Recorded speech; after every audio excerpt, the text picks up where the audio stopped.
being strangled. Calypsonians and Calypso fans come out in defense of the art form at Calypso Fiesta.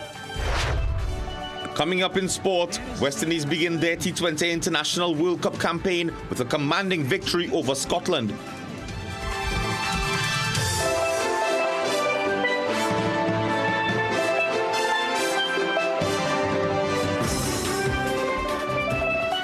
Good evening and welcome. I'm Doris Polo and this is the Weekend News here on CNC3. Thanks for joining us. Homeland Security Minister Roger Alexander says he does not agree with the Police Complaints Authority having the legislative authority to discipline police officers. The minister tells Jensen Levent police should be trusted as the primary investigators of officer misconduct, not an independent body. The police-involved shooting that led to Joshua Samaru's death last month has reignited a distrust in the police service. Despite the Homeland Security Minister's call earlier this week for the public not to paint every officer with the same brush, many have ignored it. In the past, the Police Complaints Authority called for greater legislative powers to allow it to do more than just investigate police officers. But when contacted today, PCA Director David West chose not to comment. But Minister Alexander is, and he does not believe the PCA needs the increased powers they keep asking for. The police is not trusted only when you are not a victim of crime. Because if we are standing here right now and 5 men circle us, hear what he would be asking me. Is there any police wrong here, boy? Because you know why? You trust them then.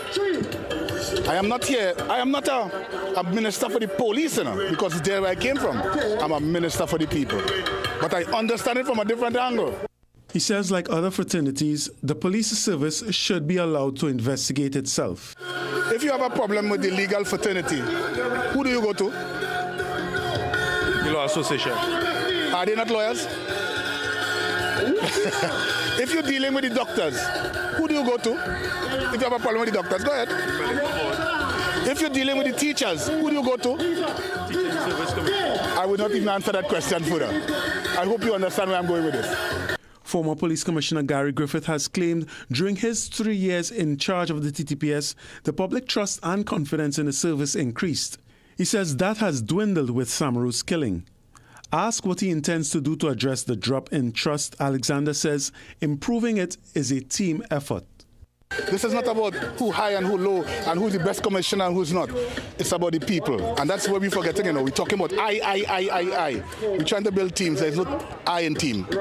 He says the public should trust the process and allow the investigation into Samaru's killing and the serious injury of Kaya Seeley to take its course. Jensen Lavend, CNC3 News. On the back of that story, tonight's People Say question. Do you think the laws holding officers accountable for fatal police shootings should be strengthened? I believe so. Because some of the police officers abuse the situation. Legislation should follow similar legislation that is worldwide, because once you have deadly force, you must have appropriate measures to deal with public. Yes, I do. Reason why? It have plenty innocent people is being killed by police officers. I believe it should be implemented that they should wear body cams so you can see the footage and, you know exactly what happened in the matter, you know. There has to be some form of law to extend these corrupted police officers from doing corrupted stuff. But at the same time, people need to know the role of a police officer. And if a police officer approaches you, you have to act according to the law. Yes. And I also support police officers when body cams once they're on duty. No, I don't support them new laws because, as I say, you don't know the evidence that is in place that the police take the necessary measures to go after these people by brutal force.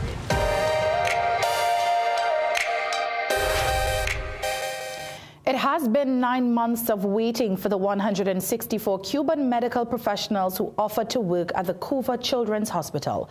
Last May, 124 Cuban nurses and 44 doctors expressed their willingness to work at the hospital through Dr. Orlando Lazaro Diaz-Gomez, the national coordinator of the Cuban Medical Brigade in TNT. But since then, he says government has not cleared them to work in this country. After winning the 2025 general election, Prime Minister Calypso promised to provide pediatric services at the $1.6 billion hospital, which was commissioned in 2015. TNT and Cuba signed their medical cooperation agreement in 2003, and more than 770 Cuban medical professionals have worked here in the last 23 years.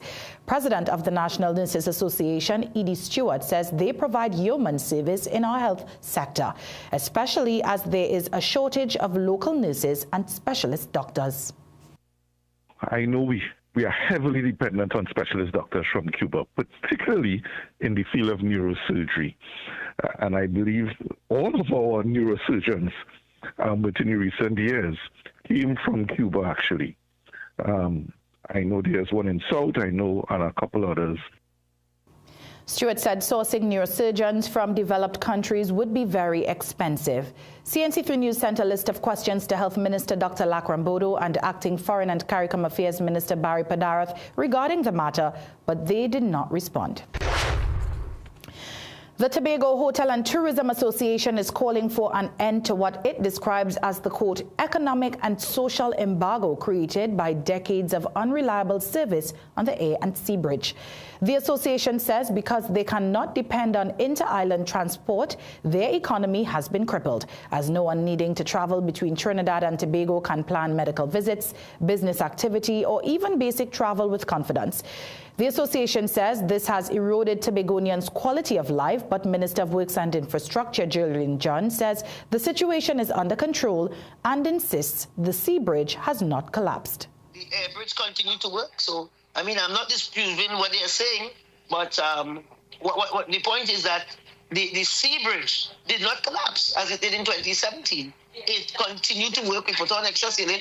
So the two boats that were on the bridge, including the Galleon's Passage that carries over 900 passengers, they were carrying 1,800 passengers a day because both boats were doing 2 sailings per day.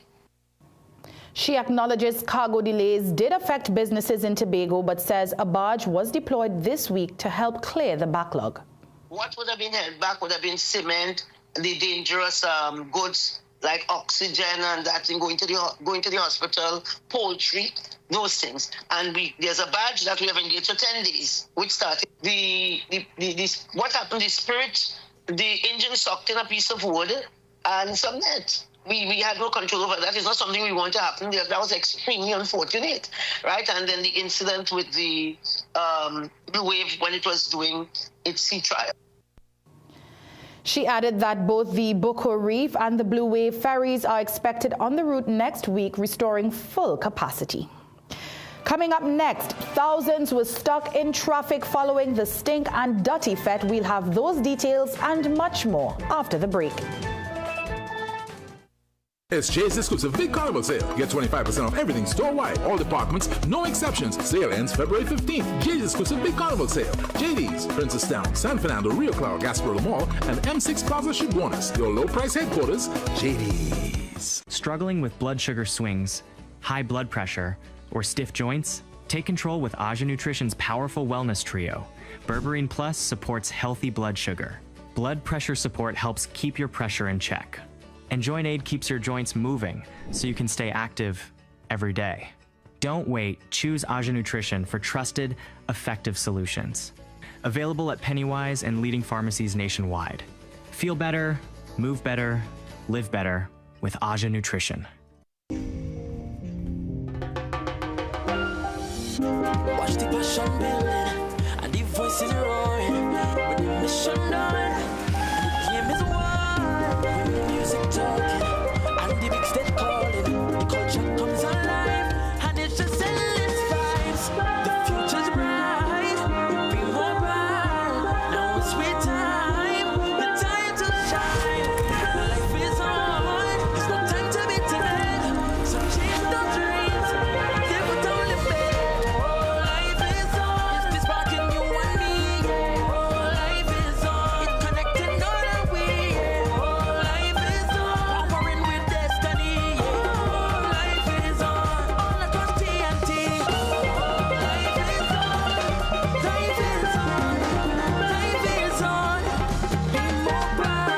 Life is on with B-Mobile.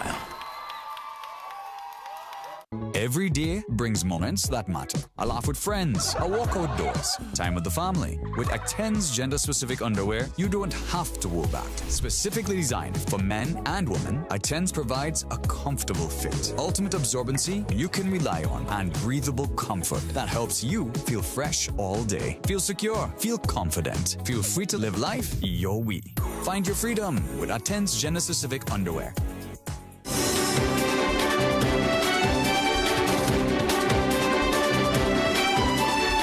Welcome back. Today, the MP for Tunapuna, Roger Alexander, ditched his work shoes for sneakers as he promoted health and wellness at his constituency office. He had his vitals checked and took part in aerobics, even leading the burnout session for a brief moment. Known for his gym physique, the Member of Parliament says he wants today's event to foster the greater desire for healthier lifestyles, not just for his constituents, but the entire country. A man, health is his wealth. You have to be rich in terms of finances, but your health will take you a long, long way. And that's one of the things I would love for my constituents, to be able to be healthy so they can live long, healthy lives. And this is just a part of the program this morning. It's going to be an annual thing, and we might even have some little pieces between now and then, probably mid-year. At least 2 groups participated in the burnout, including the under-16 national netball team. Now, the manager, Jody Sprott, says today's session is part of the athletes' holistic development. More or less, this is cross training, and just to take the girls' mind off of the netball itself, and one day just come out for them to have fun. Sprott is also calling on the nation to support the team when they defend their title in April.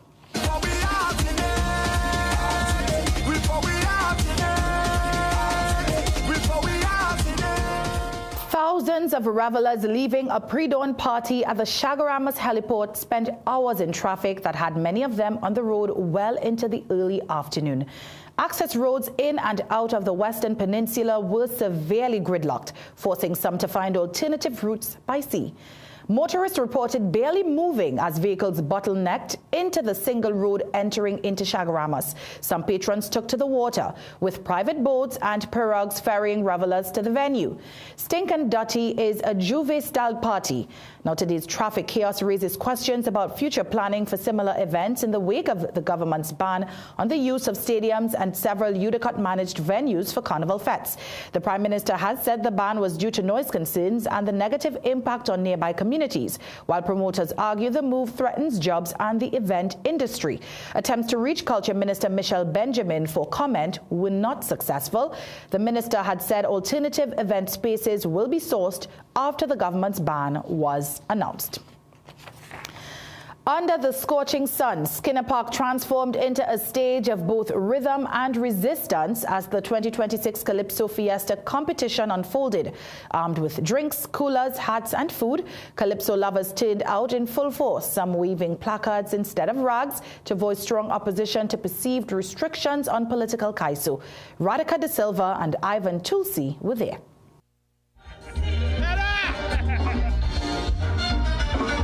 Calypso lovers converged at Skinner Park, eager for political commentary.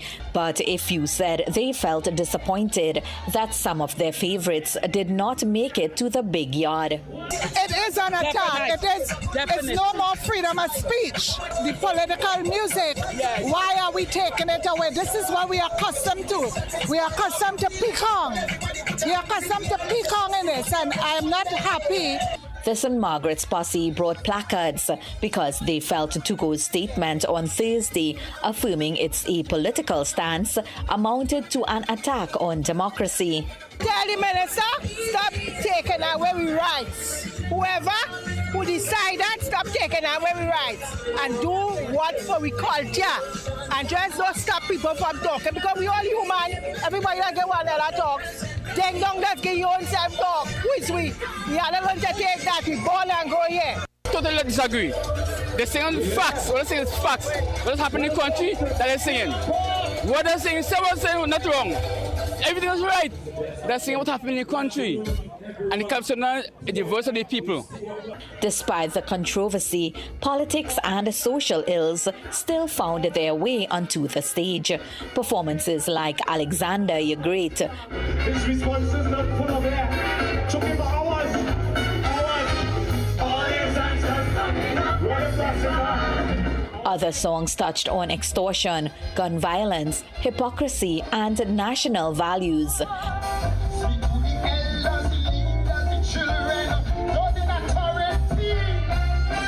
The 40 performers today are vying for the 11 spots in the Dimanche Gras finals.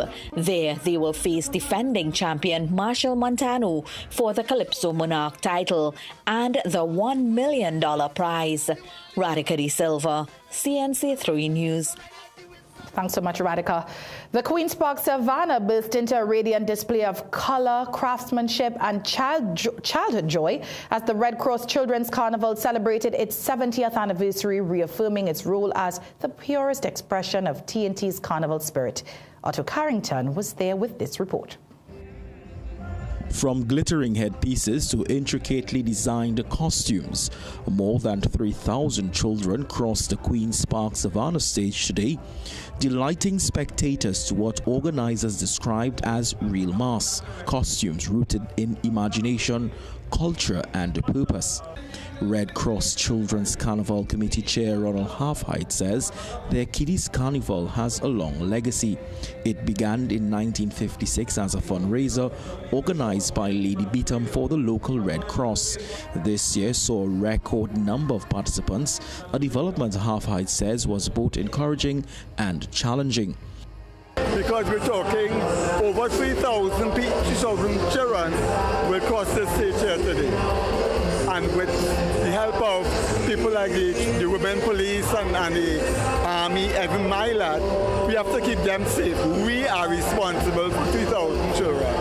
But what we see now is quality mass. Despite economic pressures and concerns over rising cost, Halfheight says a standard of costumes exceeded expectations. While funding remains a challenge, Halfheight says the absence of large cash prizes has helped restore the essence of Carnival. Money is a challenge. We are realistic. You know, before it wasn't a problem to get cash prizes. What you've seen is a number of small businesses, and which warms my heart, down to families coming and making donations to our children's carnival, especially the senior citizens. He also laments the decline in children's carnival events over the years, noting that the calendar has shrunk from 9 celebrations to 1 main stage and 2 parades. Looking ahead, he said the committee is focused on rebuilding and giving back with the goal of raising funds to purchase a new ambulance for the Red Cross by 2027. Otto Carrington, CNC3 News.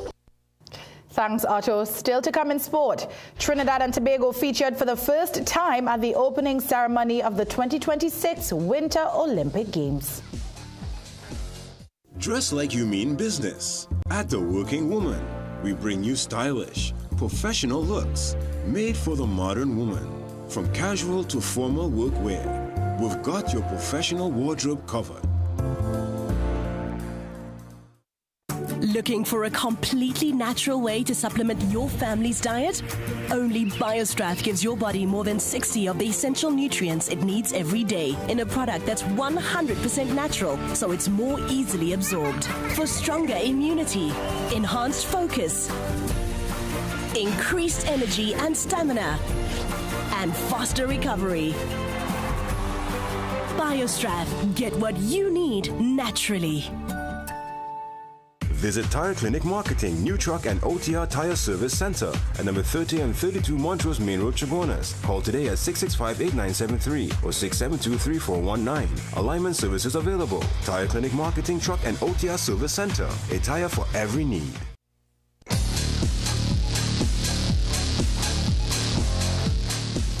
Bowling off tonight's action, West Indies began their T20 International World Cup 2026 campaign with a commanding 35-run victory over Scotland as Shimron Hetmeyer's blistering half-century and Romario Shepherd's 5-wicket haul proved too much for the Scots. Rajiv Surat Singh has the highlights. Put into bat after Scotland won the toss, the Windies were initially kept in check. Scotland's bowlers struck twice in quick succession after a quiet power play, with off-spinner Michael Leask removing skipper Shea Hope and debutant left-armer Oliver Davidson claiming his maiden T20 wicket by dismissing Brandon King. Then Shimron Hetmeyer took complete control, arriving in India just a day before the match due to visa complications. Hetmeyer brushed aside any hint of disruption with a display of clean, fearless hitting. His 64 off 36 balls transformed the innings, highlighted by a blistering 22-ball half-century, fastest ever by a West Indies player at a T20 World Cup, surpassing Chris Gale's long-standing record. With powerful support from Rovman Powell and Shafeen Rutherford, Hetmeyer drove the West Indies through a devastating middle phase, lifting them from 66 for 2 to a formidable 182 for 5, despite disciplined death bowling from Brad Curry. Defending 183, West Indies struck early and never released their grip. Jason Holder removed Michael Jones, while Romario Shepherd dismissed Brandon McMullen, before Hetmeyer dazzled once more with a sensational one-handed catch to send back George Munsey and ignite the fielding effort. Yeah, he too was dismissed by a brilliant catch by McMullen. Scotland threatened a brief comeback through a spirited partnership between Richie Berrington and Tom Bruce, but Holder's dismissal of Berrington at 115 for 4 proved the decisive wicket.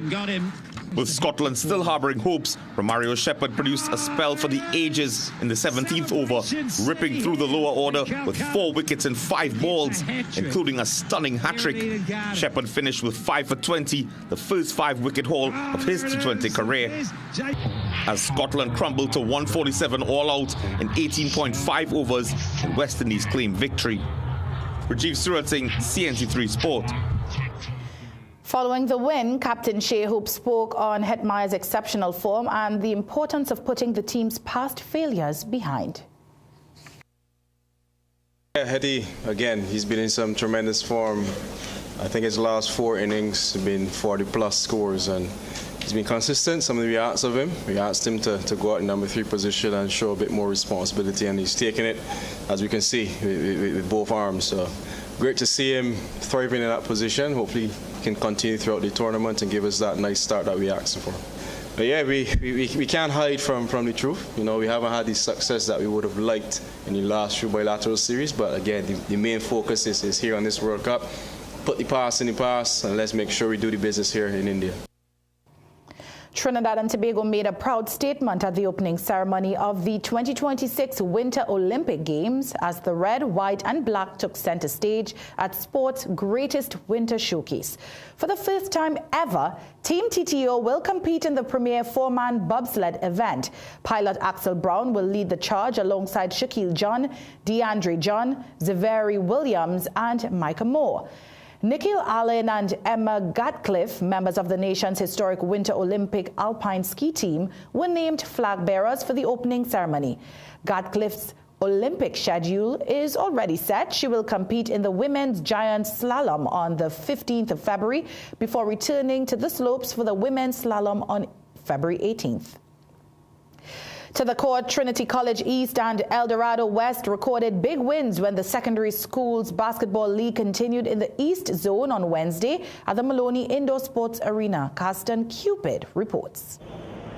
In the first match, it was one-way traffic when Trinity College East took on Five Rivers Secondary. Trinity in the baby blue tops stormed the victory 38-0. Aidan Batiste led all scorers with 15 points. In the second encounter, El Dorado West Secondary put in a similar performance when they took on St. George's College. The boys in yellow wasted little time. Jelani Jarvis getting the show on the road. They were good in transition throughout the game.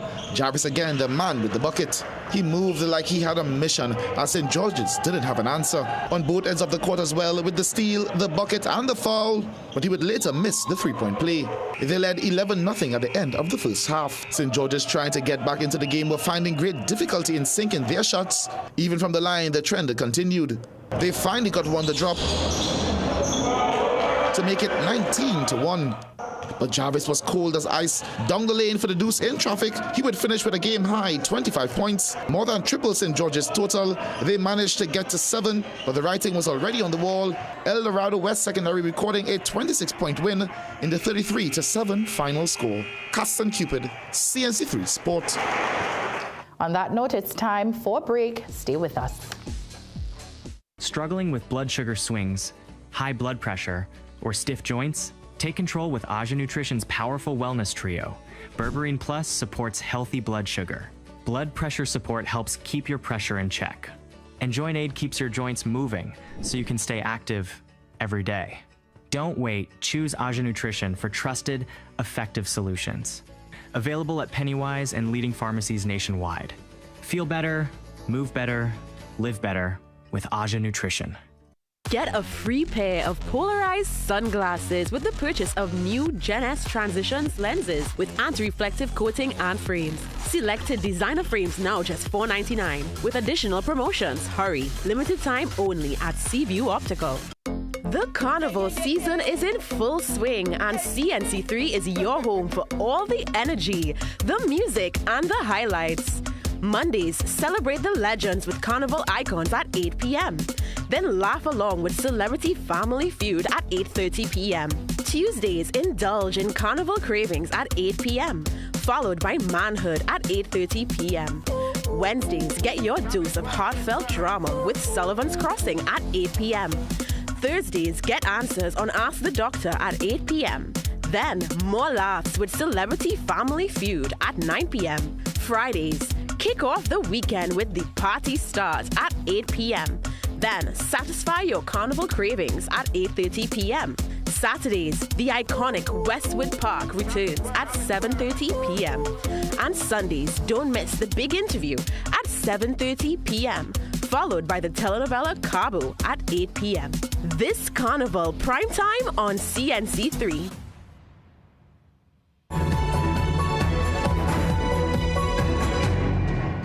The wreckage of a small aircraft operated by the Florida-based Christian missionary organization Agape Flights has been located in Haiti following its disappearance during a flight in poor weather on February 5th. The aircraft, operated by Agape Flights, lost contact on Thursday and went down in a mountainous part of the country. The group's president and chief executive officer says there were likely no survivors. Our hearts are broken. We grieve deeply for the families of the pilots who are now enduring an unimaginable loss. And we ask you, our family, to lift them up in prayer for strength when the weight feels unbearable, for comfort when there are no words, and for God's peace to surround them in every moment. The organization has not confirmed how many people were on board at the time. An investigation is expected to determine the cause of the crash.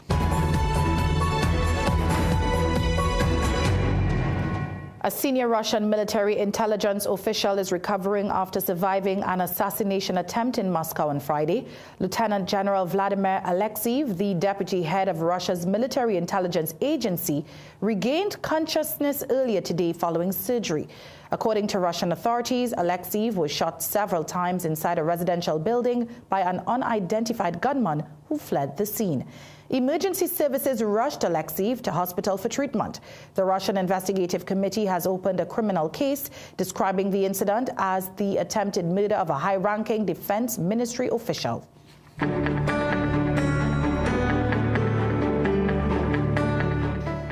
The Met Office says conditions are generally fair with the risk of isolated showers. Tomorrow's maximum forecast temperature in Trinidad is 32 degrees and 30 in Tobago. Seas are moderate with waves reaching near 1.5 meters in open waters and below 1 in sheltered areas. On that note, thank you so much for joining and staying with us for the weekend news here on CNC3. I'm Doris Polo. On behalf of the rest of the team, have a great night.